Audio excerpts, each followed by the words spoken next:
Hare Krishna, muy buenos días.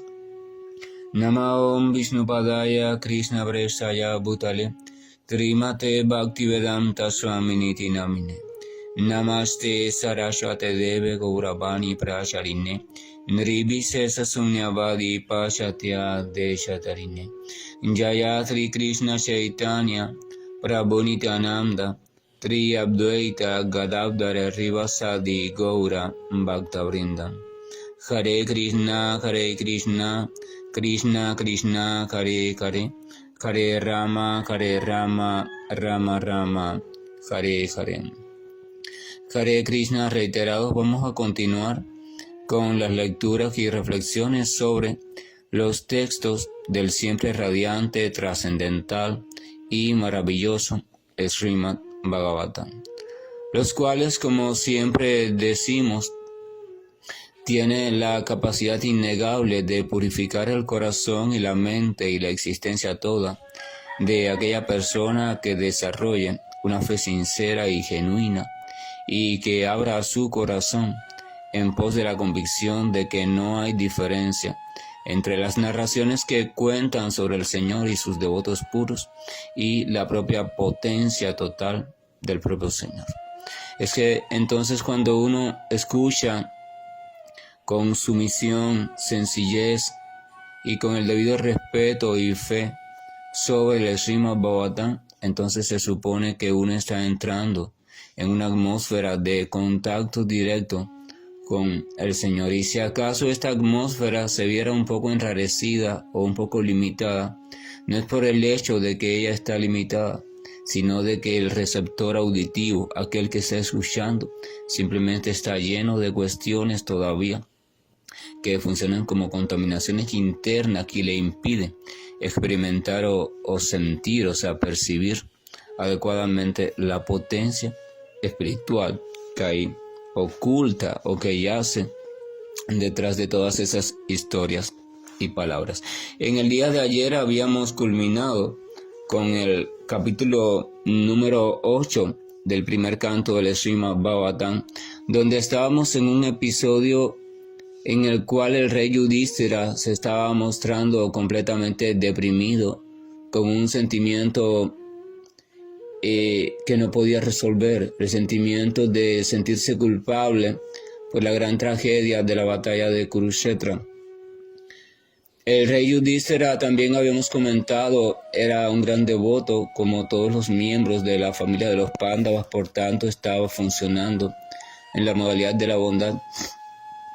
Y a pesar de todo, incluyendo la posesión de conocimiento espiritual, el lazo afectivo que había desarrollado por los cuerpos de todas esas personas que murieron en Kurukshetra, lo envolvió, lo sedujo y lo puso inmerso en una oscuridad donde la ignorancia aparentemente se apoderó de él, y entonces comenzó a llegar a la conclusión de que él era el culpable y que por tanto había cometido tantos pecados irremediables que sin duda alguna iba a tener que deambular por diferentes estados de conciencia muy oscuros durante muchas vidas.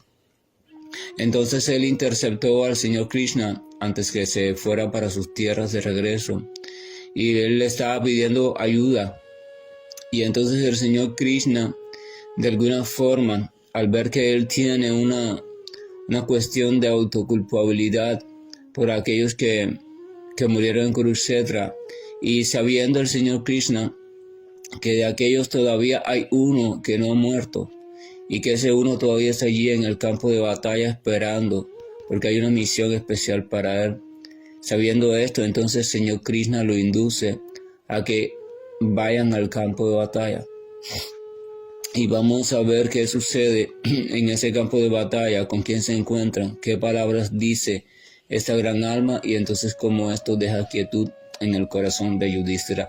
Una persona podría preguntar, bueno, ¿cómo es que el Señor Krishna, siendo la suprema personalidad de Dios, no es capaz de, mediante sus palabras magníficas y su capacidad, no es capaz de iluminar la depresión por la cual estaba pasando Yudhishthira? Debemos comprender que cuando el Señor Krishna aparece Él aparece bajo un guión determinado, él va a realizar una serie de actividades. Y así también estas actividades se van a concatenar unas con las otras. Y todo personaje en dichas actividades tiene también un papel específico. Entonces, para que la obra de teatro salga bien, el Señor Krishna tiene que mostrar o tiene que ceñirse únicamente y específicamente, de ser posible, a lo que le toca a él.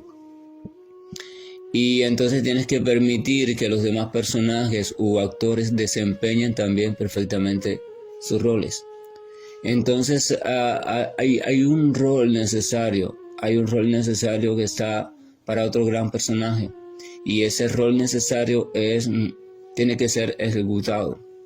Entonces Señor Krishna no debe sacar a Yudhishthira de esa depresión. Más bien le dice, mira, de alguna forma, ¿no?, lo induce, mira, para que te sientas mejor, vamos allá al campo de batalla.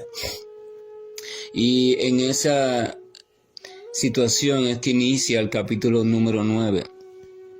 El texto 1 dice, Sutta Goswami dijo, sintiendo temor por haber matado a muchísimos súbditos en el campo de batalla de Kurukshetra, Maharaj Yudhishthira fue al lugar de la matanza. Allí Bhishma Deva yacía en un lecho de flechas, a punto de morir. La batalla de Kurukshetra ya había pasado hace un buen tiempo, se dice que casi 2 meses. La palabra fe implica tener la certeza de que algo es cierto, aunque aparentemente no haya pruebas de que sea cierto, al menos desde el punto de vista de los sentidos materiales. No se puede acceder a la potencia espiritual que hay contenida en las historias védicas o en las historias sobre el Señor Supremo, a no ser que primero se desarrolle una cierta potencia o cantidad de fe sobre la veracidad de las mismas. Pero si nosotros vamos hacia ellas o vamos hacia su escucha desde una posición firme en los conceptos y procesamientos de información a la manera de nuestra mente material, vamos a caer en una situación de crítica y cuestionamiento constante y de incredulidad sobre las cuestiones que hablan, porque las cuestiones que narran muchas veces no son compatibles con nuestra experiencia personal en este mundo material, y mucho menos con las enseñanzas que nos han dado nuestra familia, la escuela, incluso diferentes senderos o caminos. Pero sin embargo, aquel que está determinado a avanzar en el sentido de la espiritualidad, entonces debe saber que el primer escalón se llama el escalón de la fe. Todo comienza por allí. Si no es capaz de cultivarse o aceptarse por fe los acontecimientos o hechos narrados en la literatura sagrada, entonces nunca podrá el estudiante desarrollar en sí mismo la potencia de comprensión a nivel trascendental o a nivel espiritual. Entonces este es un punto que constituye un reto especial aquí en este episodio, porque la batalla de Kurukshetra, según estudios védicos, cuando esto sucede, de que los Pándavas, Yudhishthira, Krishna y todos los demás sobrevivientes van allí de nuevo al campo de batalla, se dice que ya habían pasado aproximadamente 2 meses, según el calendario lunar. Esto significa que habían pasado unos 56 días aproximadamente. Y sin embargo dice que allí encuentran al gran Bhishmadeva aún en su lecho de flechas, o sea, estaba lleno de flechas, estaba flechado, ¿verdad?, por la batalla. Un tiempo donde la batalla no se desarrollaba con tanques de guerra ni misiles, ¿verdad? Flechas, espadas, mazos. Y allí estaba, pero aún estaba allí, tranquilo, conservando su aliento vital, o sea, estaba vivo. Y no solo estaba vivo, sino estaba consciente. No trate de detenerse en este hecho, porque entonces la mente le va a decir, ¿cómo va a estar un señor que por demás era el abuelo de los Pándavas, o sea, era un señor mayor, allí por 2 meses, sin agua, sin comida, bajo el sol, bajo la noche, si había lluvia, bajo la lluvia, flechado, se supone que se tiene que haber desangrado. ¿Cómo va a estar allí? Eso es una historia de fantasía. Esa conclusión destruye toda posibilidad de avance espiritual. Entonces uno tiene que primero preguntarse, bueno, vamos a suponer que estaba allí y que esto es real.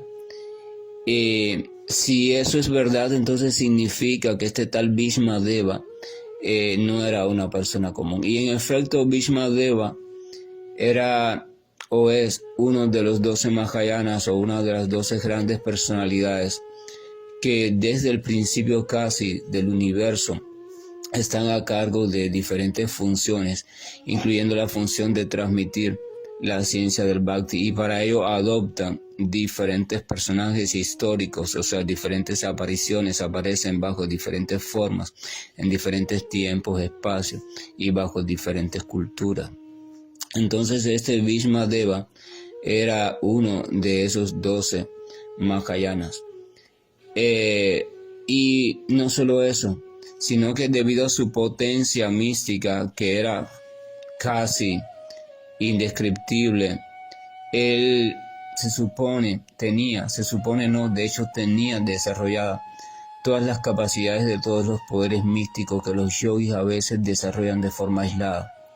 Y por tanto él tenía la capacidad de dirigir o decidir cuándo abandonar el cuerpo y cuándo esperar. Por ejemplo, si leemos en el Bhagavad Gita, vamos a leer un fragmento donde se explica que hay un cierto sendero de buscadores de la trascendencia que desarrollan la capacidad de controlar que la energía vital o el aire vital no se escape del cuerpo hasta que no sea un momento propicio, porque ellos habían comprendido que había momentos en cuanto a esta parte de la astrología, o sea, la cierta presencia de la influencia de ciertos planetas, cierta presencia de por dónde es que la Tierra está girando, en qué inclinación de ángulo y cómo es que el Sol está influyendo sobre la Tierra. Ellos se dieron cuenta, tras meditaciones profundas, de que había momentos en la vida del universo, en la existencia del universo, de acuerdo a la complejidad del posicionamiento, los diferentes astros y cuestiones así.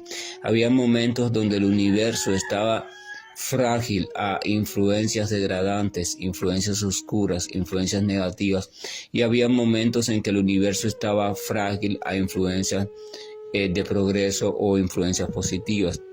Entonces, cuando el universo está frágil a influencias negativas o degradantes, entonces son momentos propicios para que tomen más fuerza o tomen más presencia entidades vivientes que sincronizan con esos estados de vidas. Nombres como por ejemplo los nombres de los famosos fantasmas y otras entidades vivientes más que viven en un estado de degradación y de incapacidad en cuanto a su inteligencia, en cuanto a su conocimiento. Entonces, cuando el universo está en esa atmósfera específica, ellos se sienten a gusto. Entonces se dice que ellos un poco que aprovechan y predominan durante ese tiempo. Entonces sí, ellos planteaban, cuando la entidad viviente abandona el cuerpo dentro de alguno de esos tiempos, entonces lo más probable, casi lo más seguro, es que va a aparecer, va a despertar en un estado de conciencia perteneciente a alguna de esas criaturas degradantes. O sea, dicho de otra manera, a lo cubano, alguna de esas influencias se va a apoderar de la conciencia de esa entidad viviente.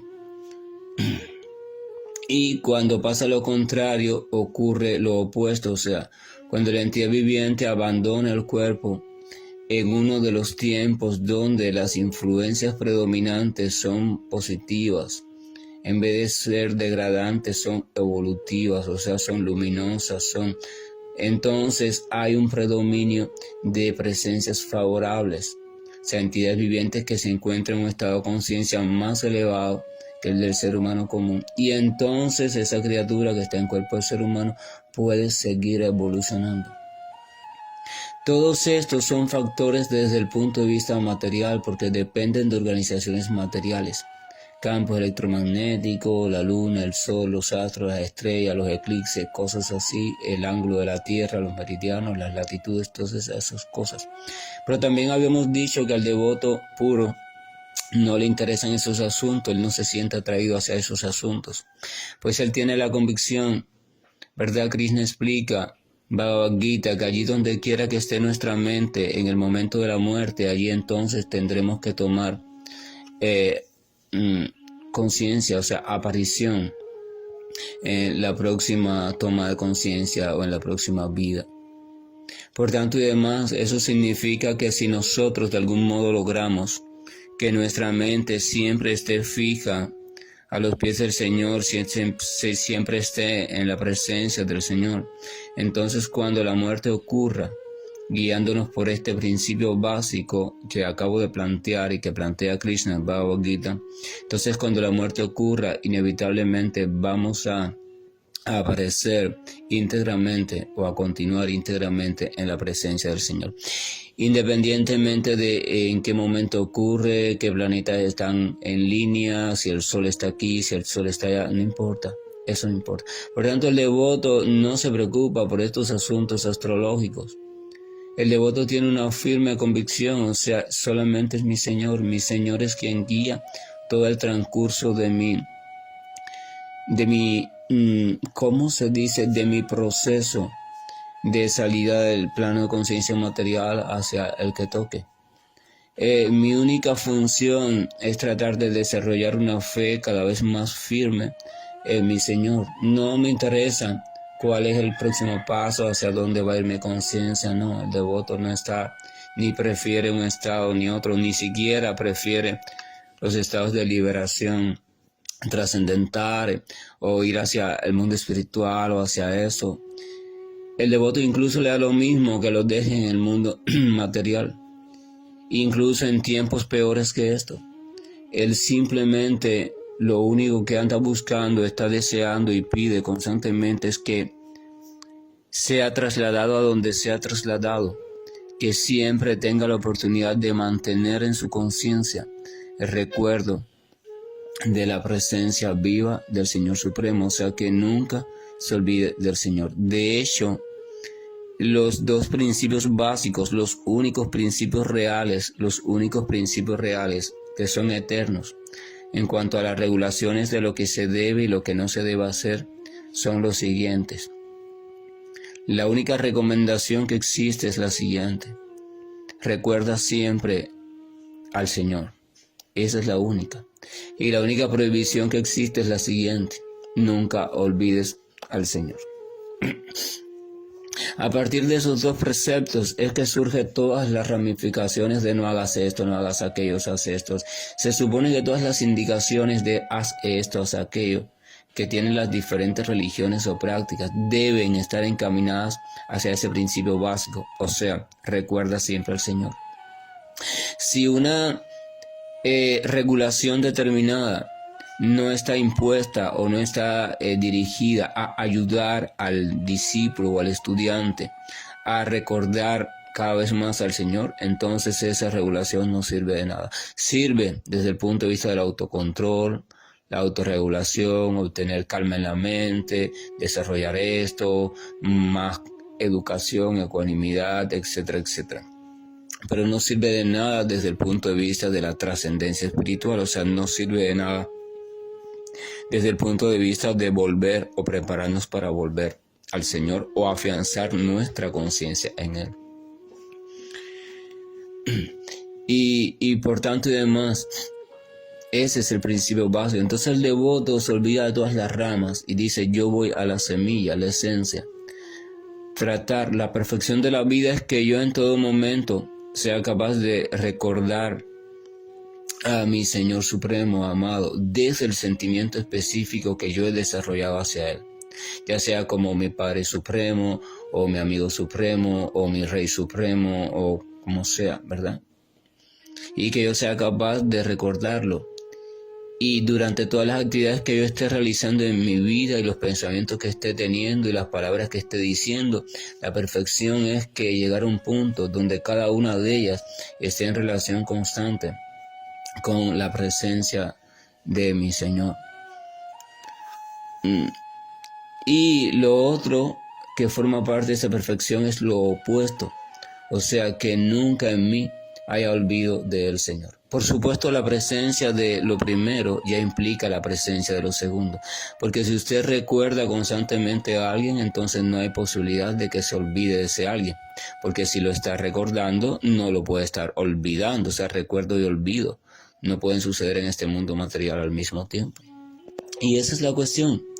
Ese es cuando la persona va madurando en su camino de comprensión espiritual, llega a esa conclusión de que ese es el objetivo, el único objetivo real, verdadero, que merece la pena, el único objetivo sabio es ese.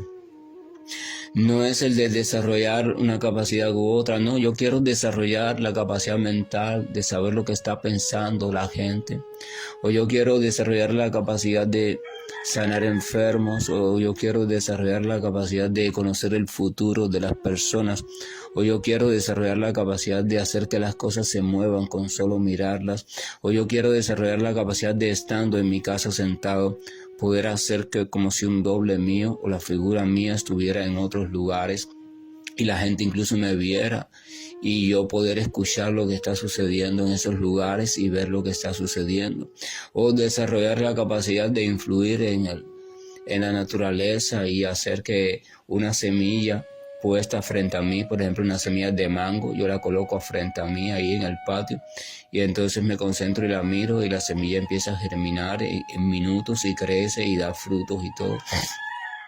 O desarrollar la capacidad de saber cuál va a ser la combinación de números que va a salir en la ruleta, en el casino, o desarrollar la capacidad de saber cuál es el billete específico que va a salir en esto de la lotería para ser millonario, o desarrollar la capacidad de que toda persona por la cual yo me sienta atraído a esa persona irresistiblemente se dirija hacia mí. O sea, el ser humano está deseando desarrollar tantas capacidades porque él piensa que con el desarrollo de esa capacidad específica ya él va a lograr la felicidad completa, ¿verdad? Eso es la ignorancia de nosotros los seres humanos cuando estamos hipnotizados por las cuestiones de los deseos, los gozos, los placeres materiales e ignoramos nuestra verdadera identidad espiritual. Entonces esa es la cuestión. Pero aquel que ha alcanzado conocimiento descubre algo. Descubre que nada de eso en verdad le va a traer felicidad, sino que le va a traer otra carencia posterior, o sea, más enredo. Entonces descubre que lo único que le va a traer realmente felicidad estable como criatura espiritual es el estar siempre en la presencia del Señor.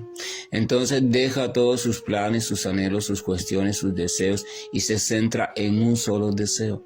Centra todos sus planes, todos sus anhelos en un solo deseo. El llegar a poder recordar constantemente al Señor en mi vida, sea cuales sean las circunstancias, los tiempos, las actividades, las cuestiones que estén sucediendo, ya sean gozosas desde el punto de vista material o ya sean lamentables, ya sea cuando se esté riendo, cuando esté llorando, cuando esté gozando, cuando esté sufriendo, ya sea lloviendo o en sequía, en frío y en calor, en la riqueza o en la pobreza, en la soledad o en la compañía, que la criatura siempre esté recordando al Señor Supremo. Esa es la perfección a la cual, o la conclusión a la cual llegan las personas realmente inteligentes. Entonces por eso es que desarrollamos los amaneceres espirituales y por eso es que yo siempre les estoy pidiendo que por favor aparten un momento necesario en su vida diaria, por muy aparentemente compleja que sea. Aparten un momento, porque siempre se puede apartar. Aparten un momento en su vida diaria para dedicar a una ejercitación consciente, seria, disciplinada, recta y bien guiada del acercamiento hacia las cuestiones que tienen que ver con el Señor. La palabra o la frase bien guiada es importante porque si apartan un tiempo y un espacio, pero son mal guiados, entonces simplemente se van a frustrar o van a desarrollar algún tipo de desengaño o de desilusión en este sentido, y después ya no van a querer saber más de estos asuntos. Por eso es que muchas de las personas del mundo están queriendo no saber nada de los asuntos de la espiritualidad, porque han sido engañados, porque han depositado su confianza en líderes supuestamente y en instituciones que después han visto su confianza frustrada. Es importante, pero mientras encuentre un espacio, una persona, etcétera, etcétera, que le sirva de guía, usted sinceramente al menos vaya apartando un espacio, vaya trazándose esa voluntad y en su corazón con sus palabras diga, sienta el deseo, Señor, yo quiero comenzar a ir acercándome a ti, yo quiero comenzar a ir ejercitándome en el acordarme de ti. Acordarse de Dios, ese es el principio básico. Y entonces muchas veces por nosotros mismos es imposible, porque cómo acordarnos de algo de quien no recordamos nada.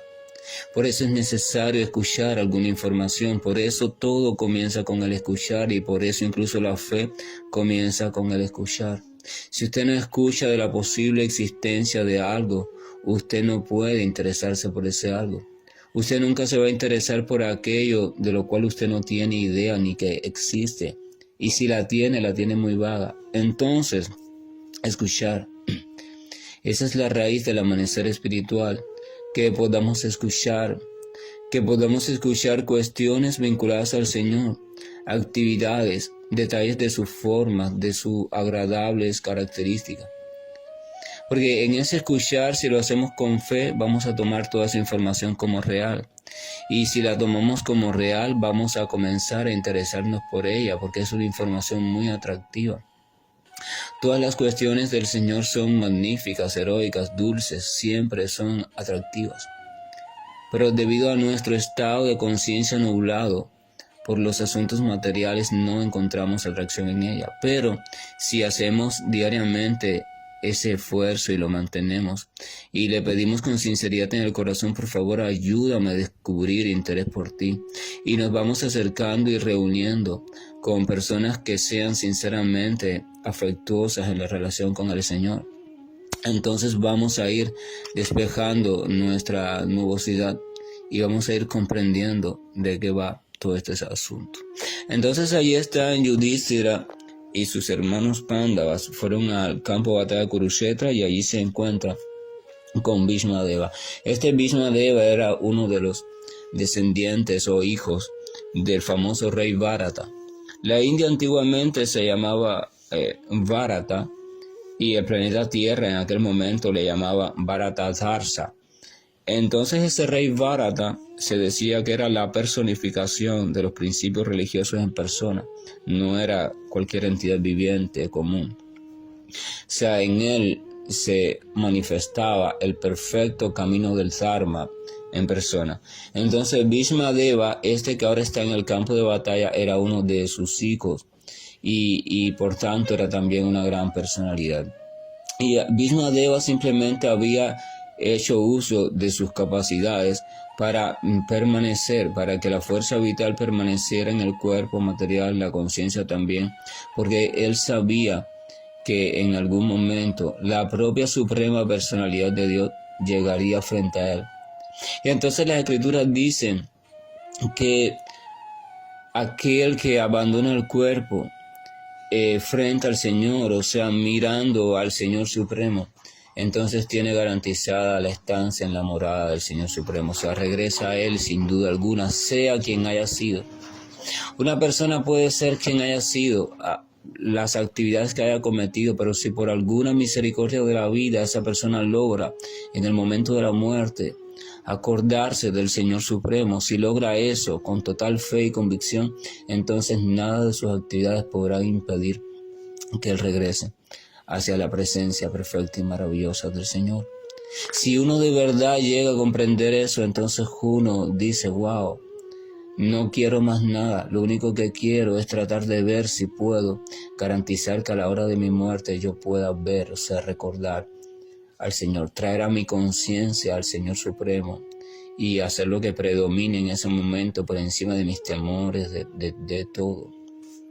Y allí estaba Bhishmadeva, lleno de flechas, literalmente lleno de flechas, flechas encajadas en él y flechas en el suelo. Ahí estaba recostado, esperando con paciencia, con su conciencia bien retenida allí, esperando el momento justo y el tiempo justo, que no dependía de los astros, dependía de que llegara allí el Señor Supremo. Y allí está llegando el Señor Supremo, justo con Yudhishthira y justo con los demás pándavas. Este episodio es un episodio muy sensible y también muy lleno de sabiduría. Y es como el de las oraciones de la reina Kunti que casi acabamos de finalizar en el día de antes de ayer o de ayer. Y aquí también Bhishmadeva va a decir una serie de enseñanzas a Yudhishthira y también una serie de oraciones al Señor Supremo, que si abrimos nuestro corazón nos van a servir de guía perfecta en nuestro propio camino espiritual.